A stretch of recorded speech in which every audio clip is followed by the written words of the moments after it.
The 1998 tragedy was one of the darkest episodes in Indonesia's history. That day, the Republic of Indonesia was on the verge of collapse in a blaze of anger and brutality. In a short time, the country turned into a living hell for many, especially those caught in the chaos. May 12, 1998, marked the beginning of this great tragedy. Trisakti University students in Jakarta who had taken to the streets to advocate for reform returned to campus peacefully after negotiating with the authorities. But suddenly the sound of gunfire pierced the afternoon air. Live bullets struck the young bodies brutally. Lang Mulia Lesmana, Harry Hertanto, Hafidin Royan, and Hendriawanzi collapsed in a pool of blood. Yet they were neither rioters nor criminals. They were simply students carrying banners and dreams of change. The next day, the people's anger exploded and was nearly impossible to extinguish. Jakarta quickly turned into a sea of flames. Shops were looted, cars were burned, and then large buildings were destroyed. Tragically, Calendar Mall was turned into a mass grave, where hundreds of people trapped inside were burned alive, their bodies charred beyond recognition. The smell of roasting meat soon filled the city air, emitting a scent of bitterness, ferocity, and madness that is difficult to describe. Then in another corner of the city, a frenzied mob immediately attacked Chinese-owned businesses. Indigenous writing was scrawled across shop windows in a desperate attempt to escape the fury.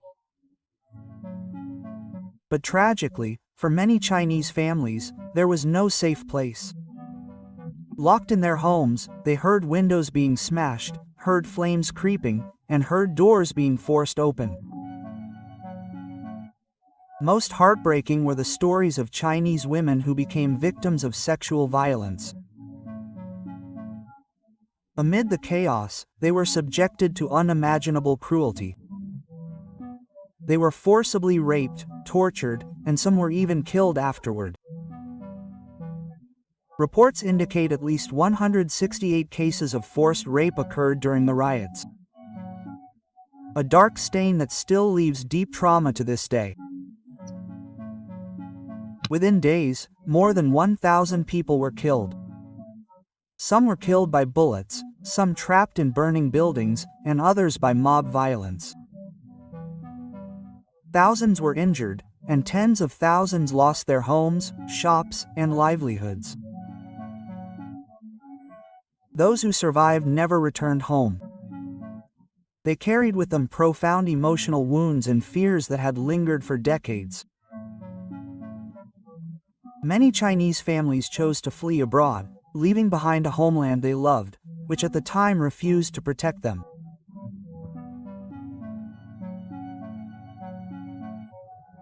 Thus, the 1998 tragedy was more than just an ordinary riot. It was an explosion of hatred, state failure, and social fragility that combined into a storm. It left behind a trail of deep wounds, victims who did not receive justice, perpetrators who went untouched by the law, and a nation that had to endure historical trauma. For generations to come, the 1998 tragedy serves as a reminder that when justice is ignored, when discrimination is perpetuated, and when power silences the people, the fire can flare with unimaginable brutality.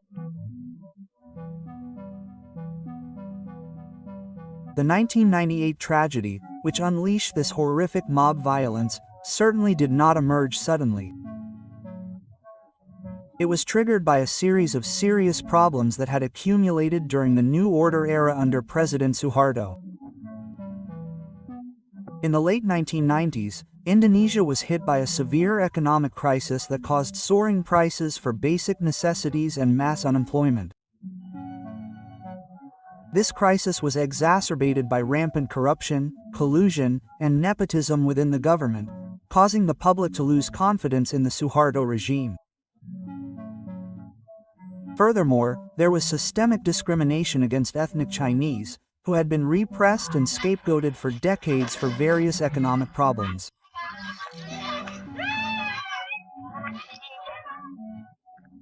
This combination of multidimensional crises fueled public anger and culminated in riots in May 1998. In July 1997, the Asian financial crisis struck Asia. Indonesia was among the countries worst affected by the 1997 Asian monetary crisis.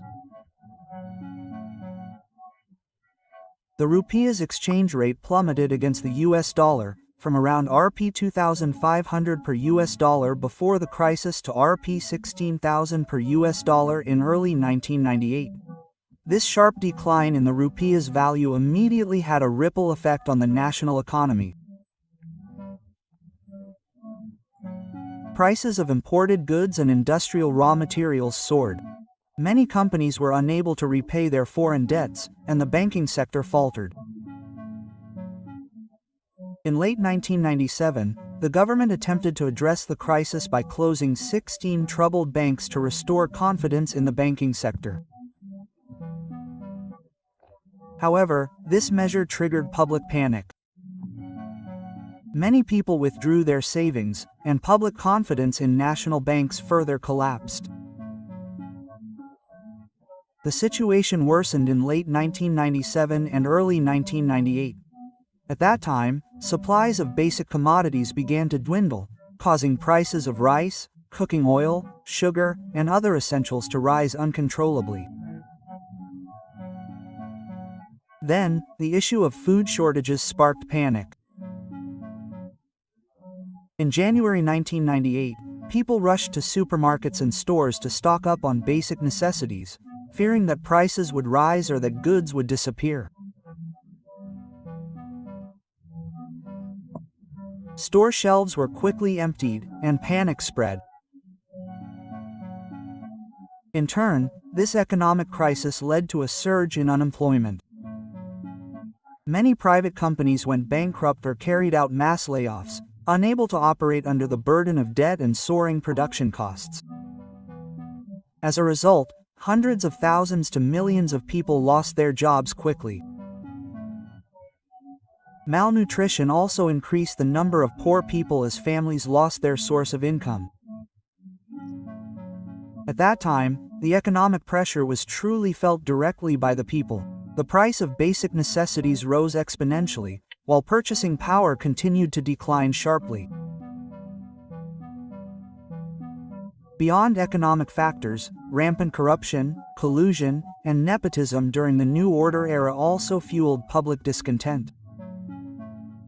During its more than 3 decades in power, the Suharto government was known for amassing wealth for its family and cronies through various non-transparent means.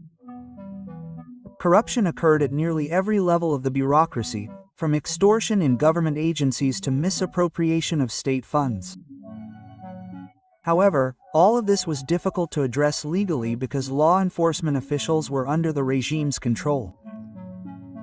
Collusion between government officials and crony businessmen was also common, for example, the granting of business monopolies or government contracts to companies owned by relatives of those in power.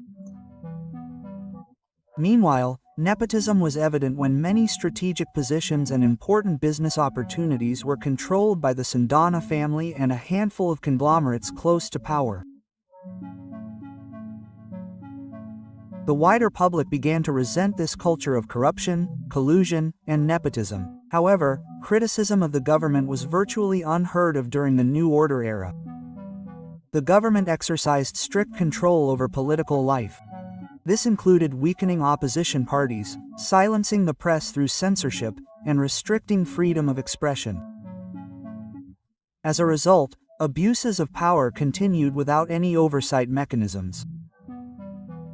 For example, Suharto's sons and daughters were known to be involved in large businesses supported by state facilities. Tommy Suharto, for example, received exclusive rights to the National Car Project in the East. Tutut Suharto controlled television networks and toll roads. Meanwhile, cronies like Bob Hassan and Sudo Halim, or Limzi Leong, obtained monopolies on the clove and wheat flour trade. These practices created socioeconomic disparities and fueled jealousy and anger among other businesspeople and the general public. Furthermore, the military's dominance in politics further hampered democracy.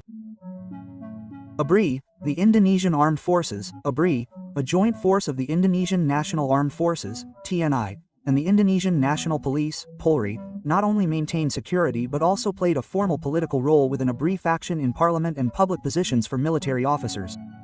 As a result, the space for civilian participation in government oversight was virtually closed.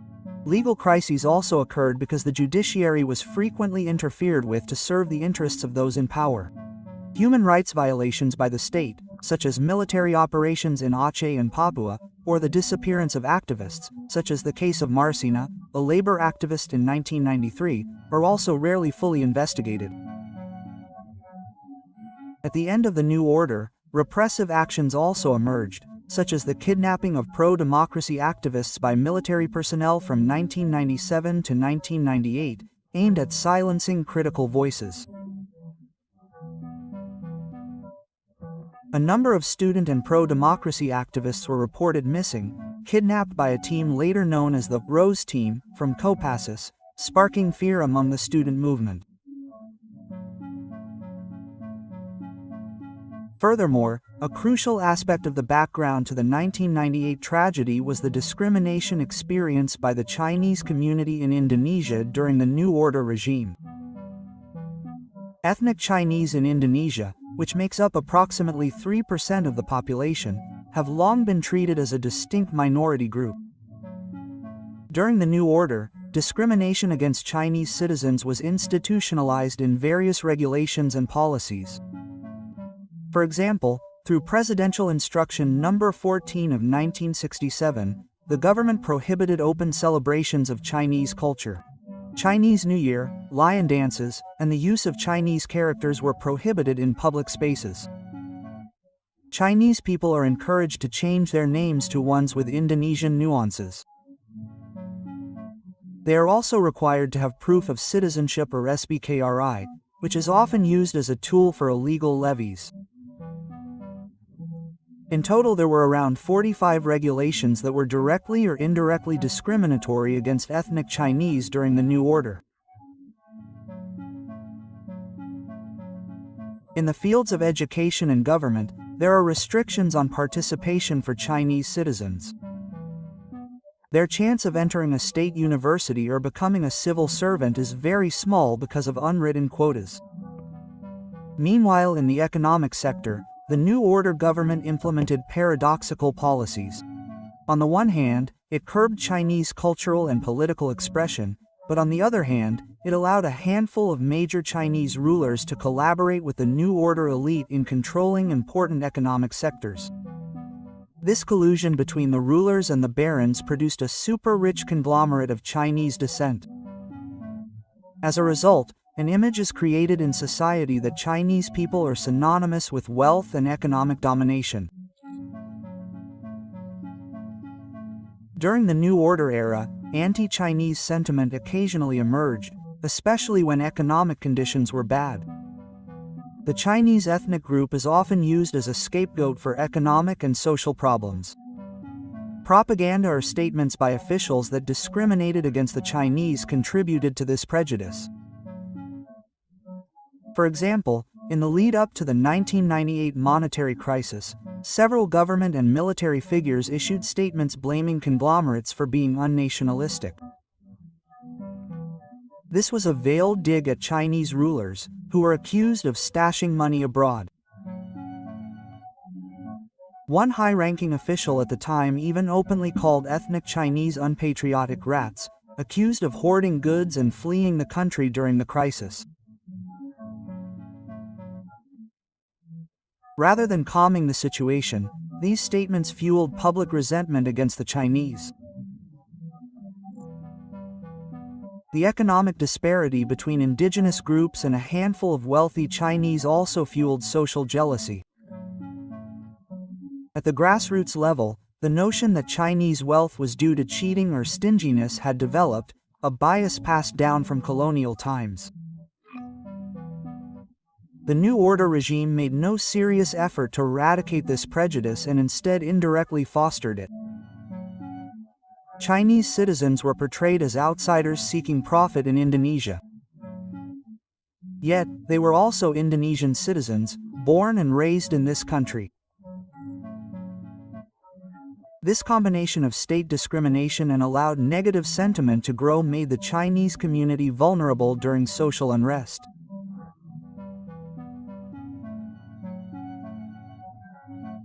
Thus, in early 1998, Indonesia faced not only an economic and political crisis but also a social time bomb in the form of anti-Chinese sentiment. Systemic discrimination during the New Order era isolated the Chinese community culturally and politically. However, economically, they were made scapegoats, ready to be sacrificed when needed to appease mass anger. This is why, when the May 1998 riots finally broke out, the violence was strongly tinged with racial overtones.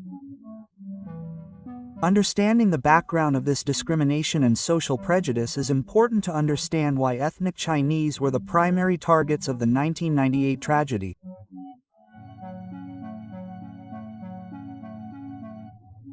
By May 1998, signs of unrest were already visible in various cities. Student protest movements began to emerge in mid-1997 and grew stronger in early 1998.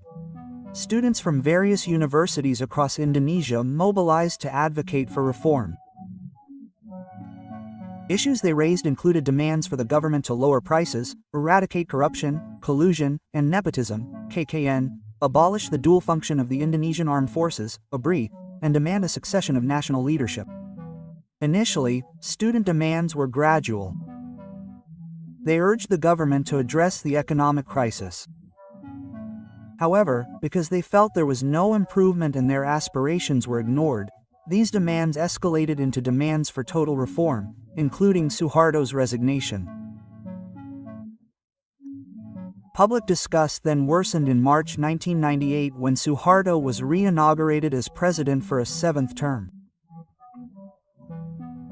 This inauguration sparked even larger protests, as he was perceived to have ignored the people's suffering amidst the crisis. From March to April 1998, student demonstrations occurred almost daily in various cities from Jakarta, Bandung, Yogyakarta, Surabaya, Medan, Makassar, and others. For example, on March 14, 1998, after the new cabinet was announced, a wave of demonstrations spread across campuses to reject the cabinet that resulted from corruption, collusion, and nepotism, KKN. Climaxed throughout April 1998, students continued to take to the streets demanding political reform. On April 15, 1998, President Suharto openly asked students to stop the demonstrations and return to campus, promising to implement reforms in the future.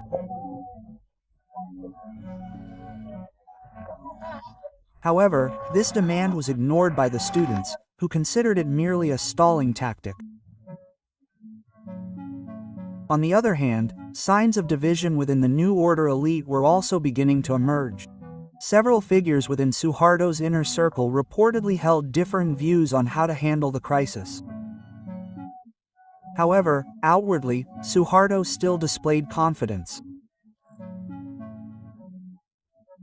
He even planned to attend the G15 summit in Cairo, Egypt, in mid-May 1998 on a state visit. Suharto's decision to depart abroad amid the crisis was later seen as evidence of his ignorance of the critical situation at home.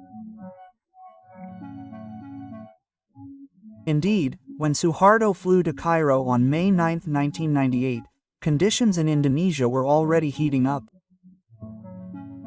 In Medan, North Sumatra, student demonstrations that had been ongoing since early May 1998 escalated.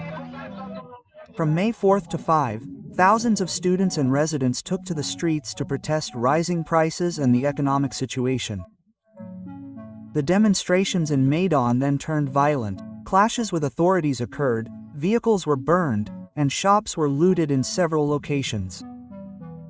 The events in Medan served as a warning that the national situation was extremely critical. Meanwhile, in Java, student demonstrations continued to spread. In Bandung, Yogyakarta, and other cities, students held free speeches and held walkouts as a form of protest. Their demands were uniform: reform and the resignation of Suharto.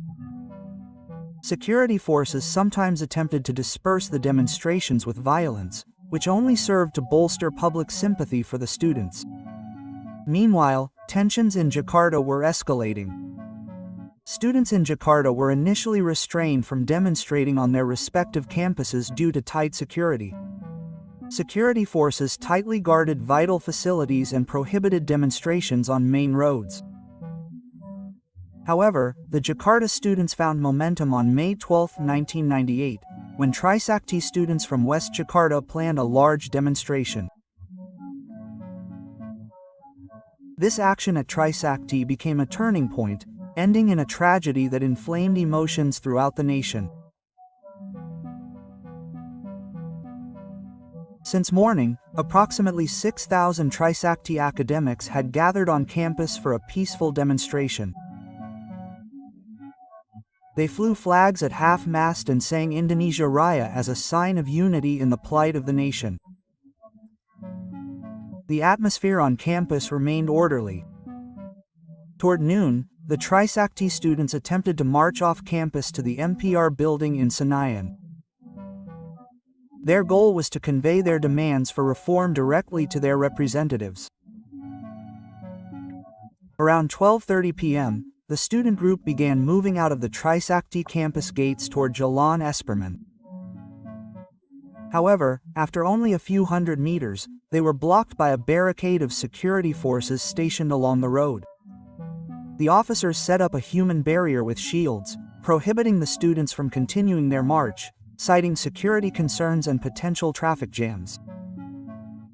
The students were blocked in front of the West Jakarta mayor's office not far from the campus.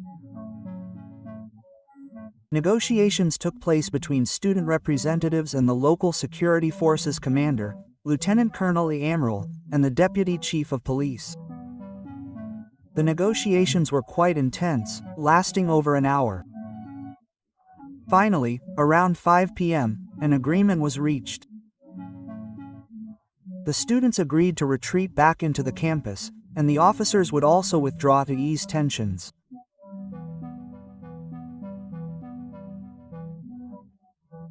The Trisakti students slowly retreated back into the campus gates. From around 5 p.m. to 5:30 p.m. the security forces moved slightly away as agreed. However, the situation changed drastically within minutes. Around 5:15 to 5:30 p.m., when most students were already inside the campus area, gunshots were heard. The detailed chronology of events varies from source to source. However, the gist is that security forces suddenly fired shots and tear gas into the crowd of students still around the Trisakti campus gate. The situation immediately descended into chaos. Students who had previously been calm panicked and fled for their lives. Several sources stated that there was initially provocation, with a non-student inciting a commotion, which inflamed the officers. There were also testimonies that several officers fired while shouting insults, inciting student anger, and the situation spiraled out of control. What is clear is that as the crowd of students attempted to flee into the campus, many initially assumed the shots were blanks or warning shots. Tragically, some of the bullets turned out to be live rounds, directly hitting several students. In the panic, there were casualties among the students. After the situation subsided, 4 Trisakti students were found dead from live bullets. The Trisakti tragedy immediately sparked a wave of strong reactions from various groups. The Trisakti incident seemed to be a turning point.